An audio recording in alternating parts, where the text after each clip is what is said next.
Cool. It is 5 minutes after. If anyone joins in, they'll join in, and then they'll just get into whatever. But before we start, I just want to ask how everyone's doing today on this fine Wednesday, almost coming up on December, which means Christmas is almost coming up.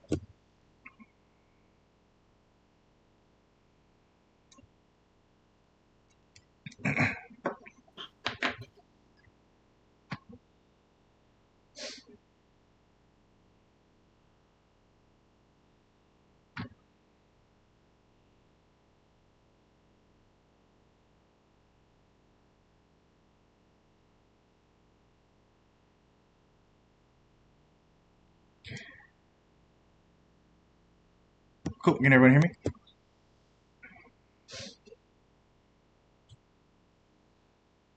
Yeah, we can hear you, Jaden. Cool. Before we start, I just want to ask how everyone's doing today on this fine Wednesday before Christmas, before December.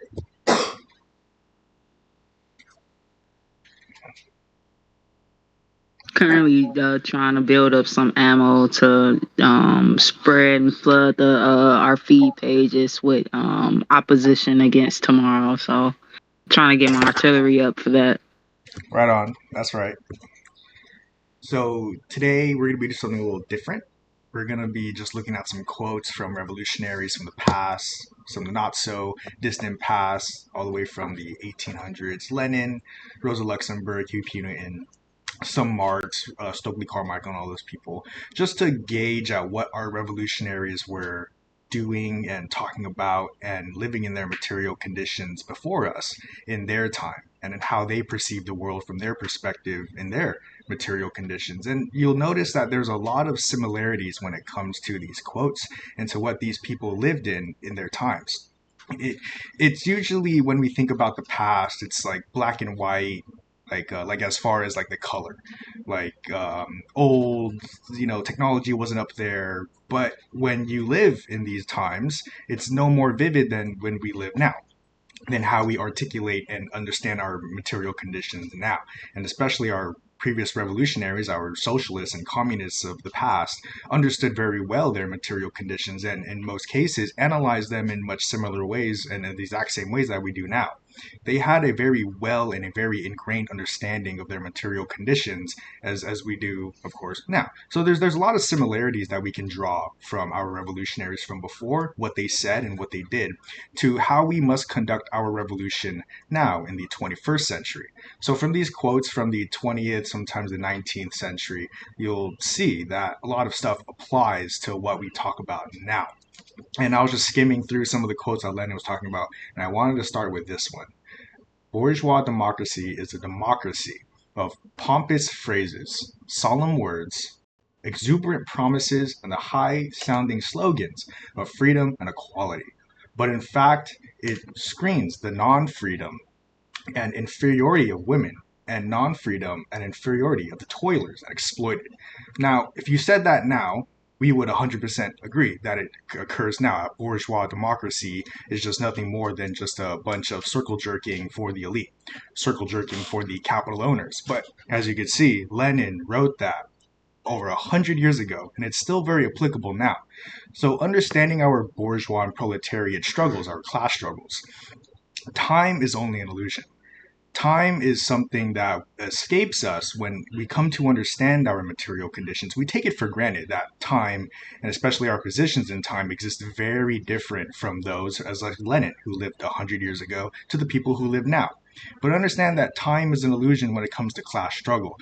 There is always going to be the position of the oppressor, aka the capitalist. There's always going to be the position of the oppressee, or the worker, or the proletariat, the oppressed class. So whether it be the actual worker of the oppressed class, maybe it would be a marginalized group, right? You have our blacks and our trans and our LGBTQIA plus people, the marginalized individuals. So we can understand that the class struggle goes into many different fields, and it goes into many different understandings of how we exist in our material conditions, who our oppressors are, who are the oppressed. But the quote from Lenin from 100 years ago, and as we'll discover more quotes, most of the stuff that we understand is almost one to one. It's not that much different than how we live now to when we did back then.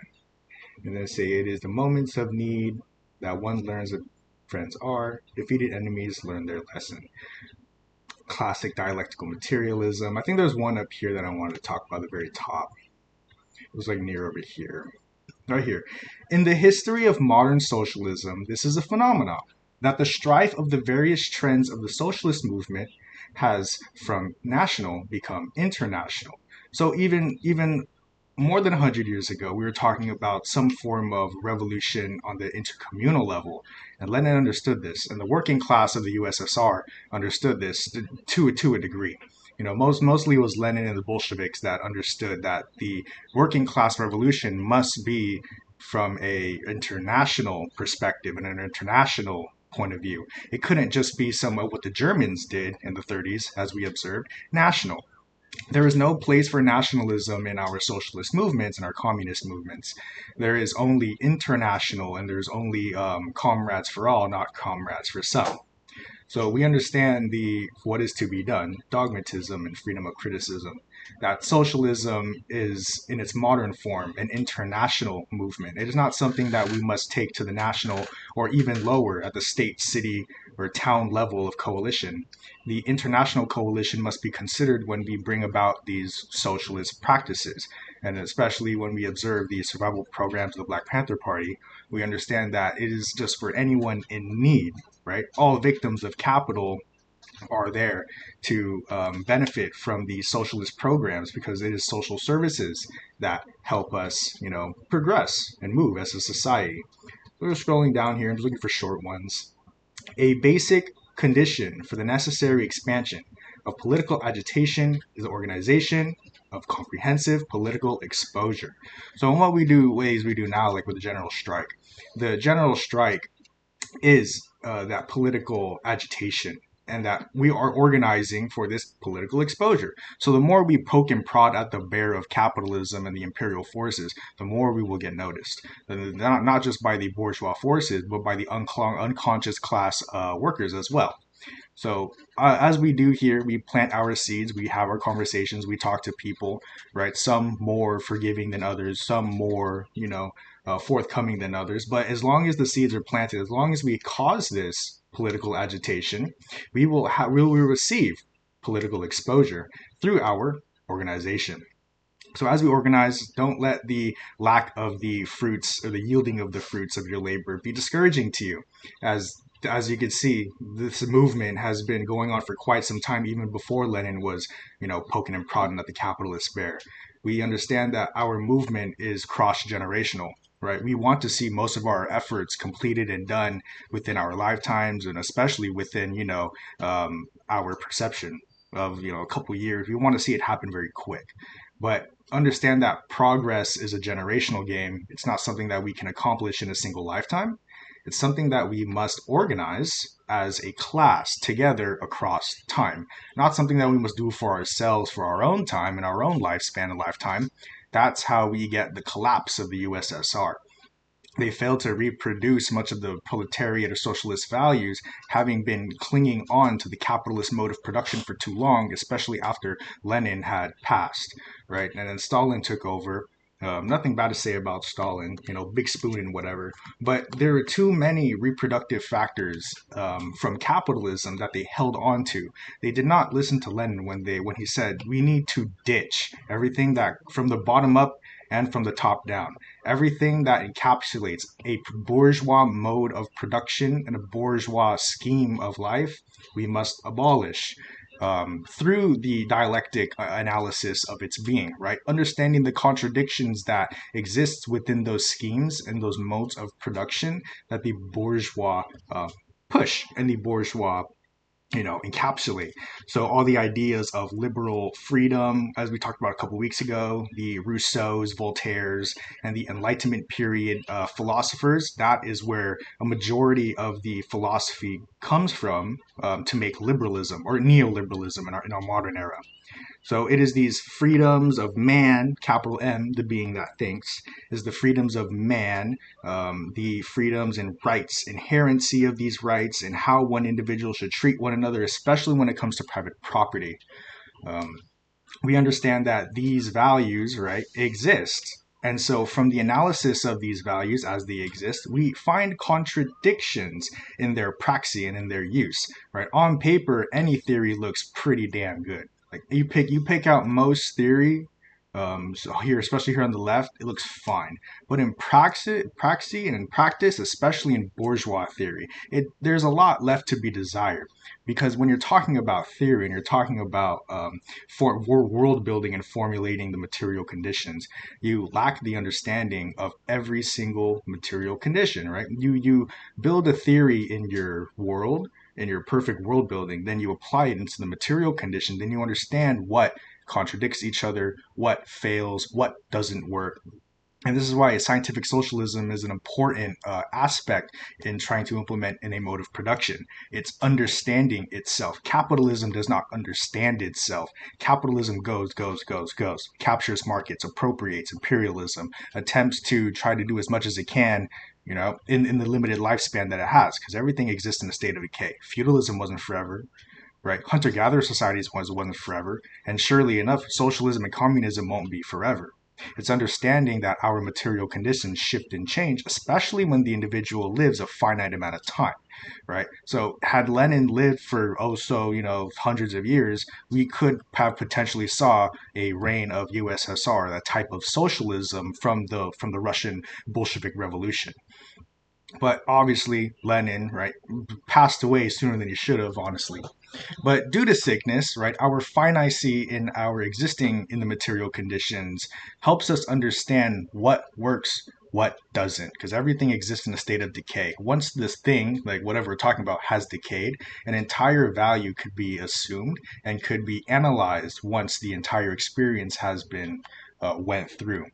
So the sidetracking here as a bit of philosophy, the meaning of life could never be understood so long as the individual exists and lives. So in the irony of understanding life, one must unfortunately die to understand what life is, because you wouldn't be able to tell me what an experience is. Let's say I'm a little biased here when fixing a car.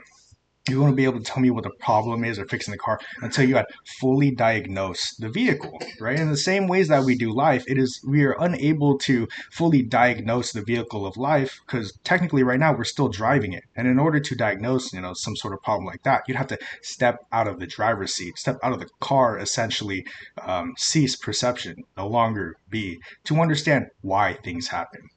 But to get back into our room of socialism, a newspaper is not only a collective propagandist and a collective agitator, it is also a collective organizer.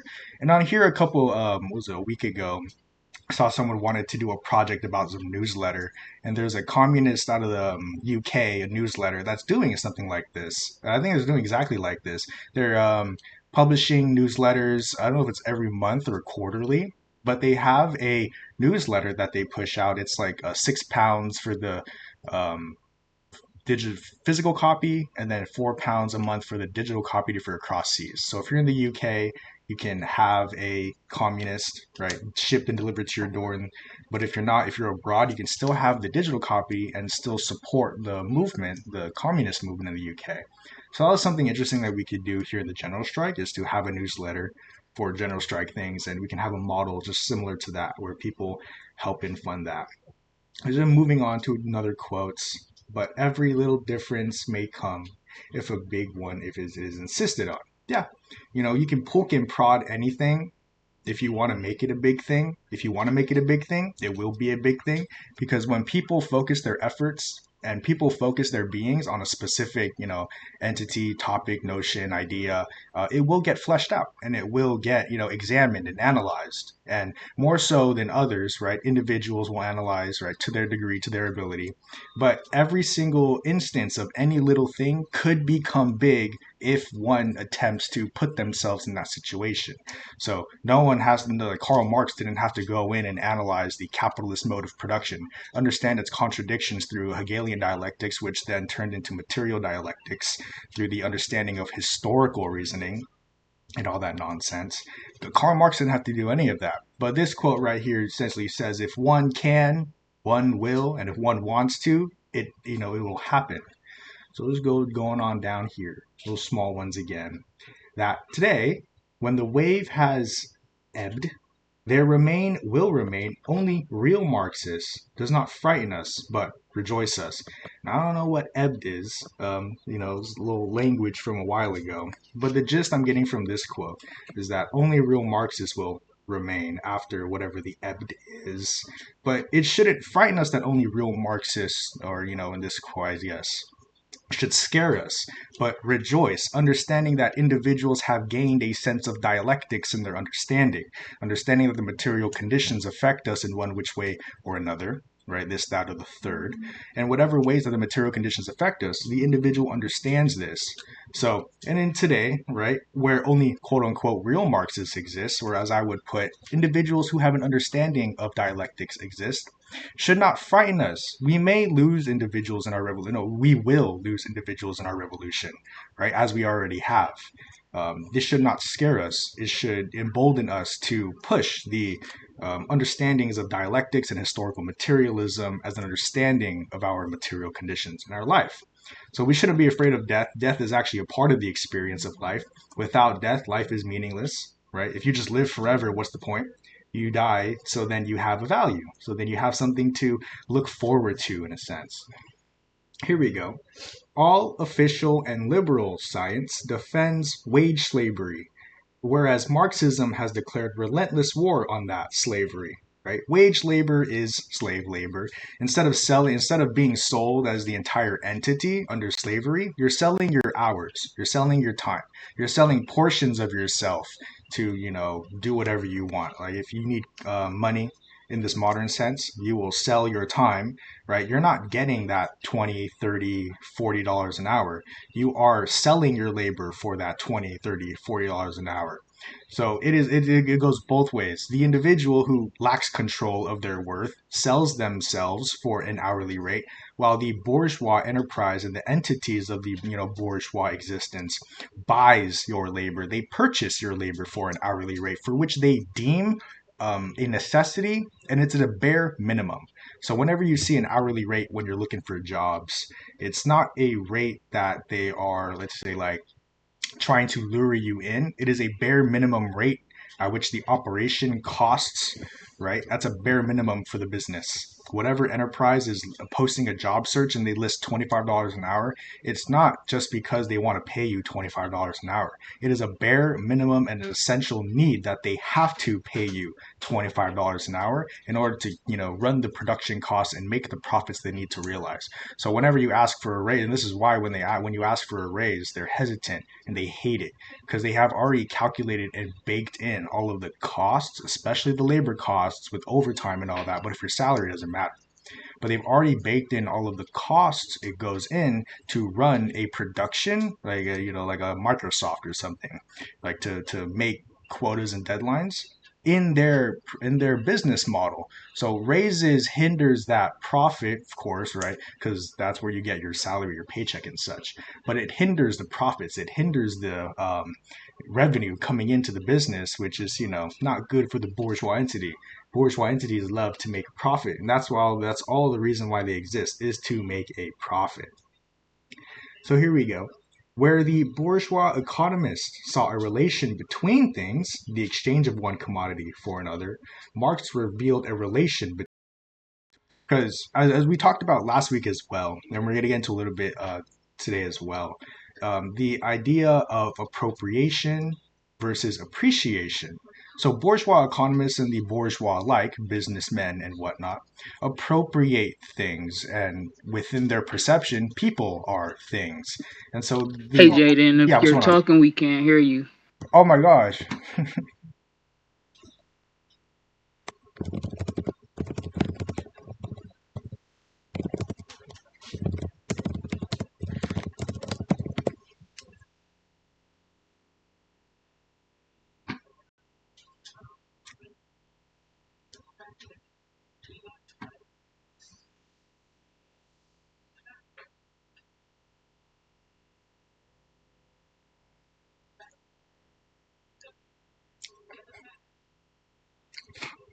Okay, can you hear me now?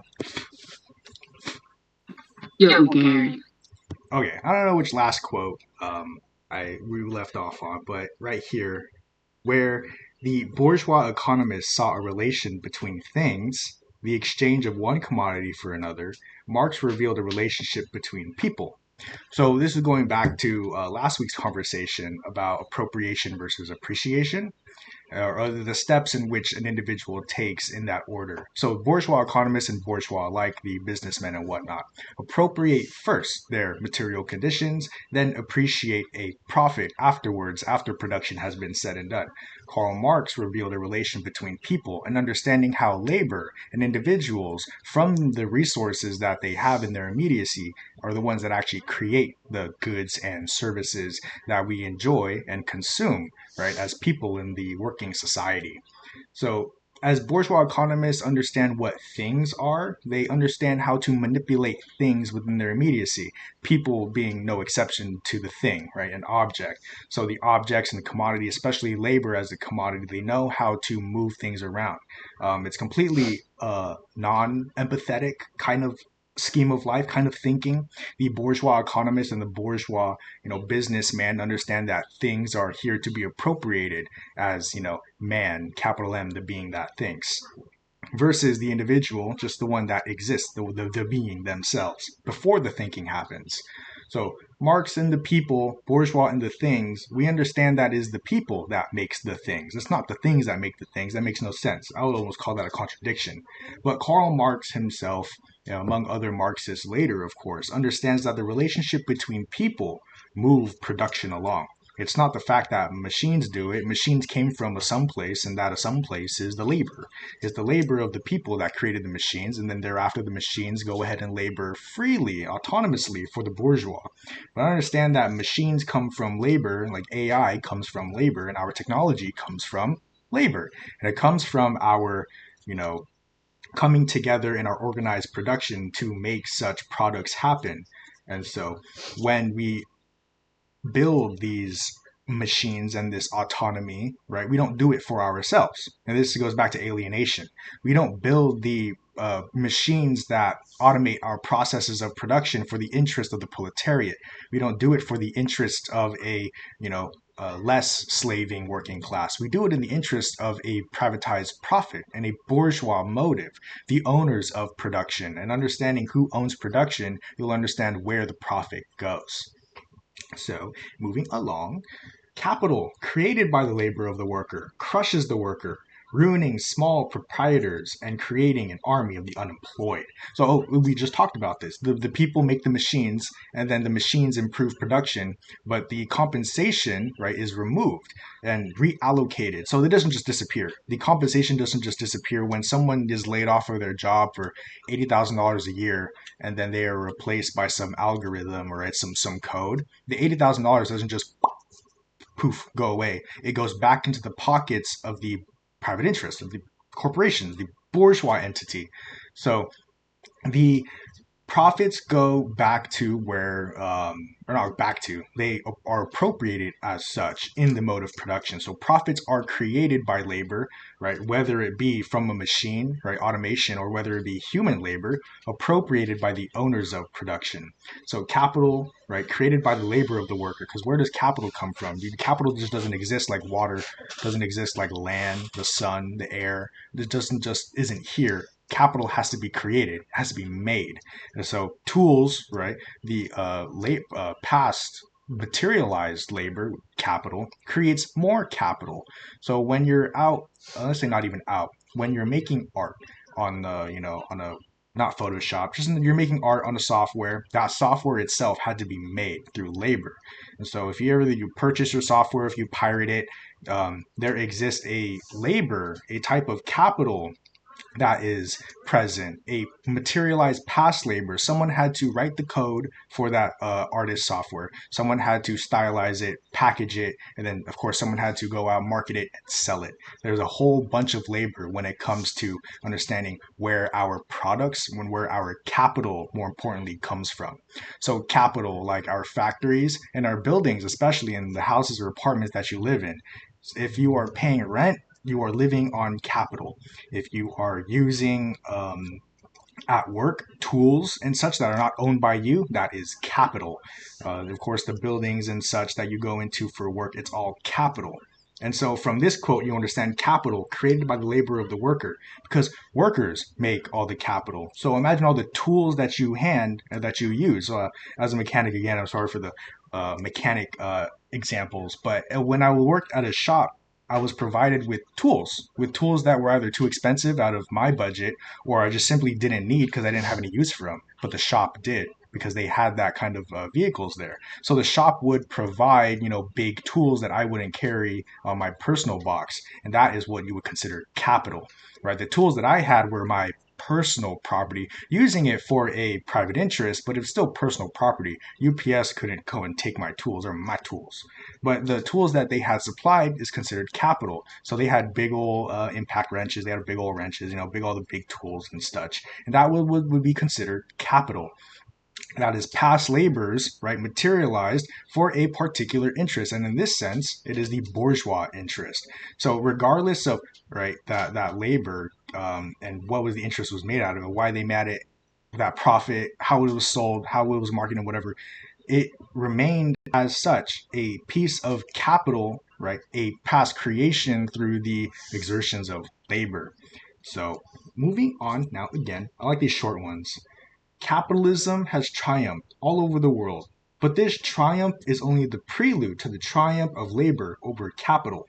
And to extend this quote, it is socialism that triumphs over capitalism, much like how capitalism triumphed over feudalism, and how feudalism triumphed over primitive communism, or, the previous slave societies before or after primitive communism. So it's all about like this systems eating itself, reproducing from its existing conditions. So capitalism comes from feudalism, the land of the lords and kings, extreme privatization of, the mode of production. Then you kind of slightly opened it up under capitalism. The mode of production was now owned Hey, by, Jaden, that happened again.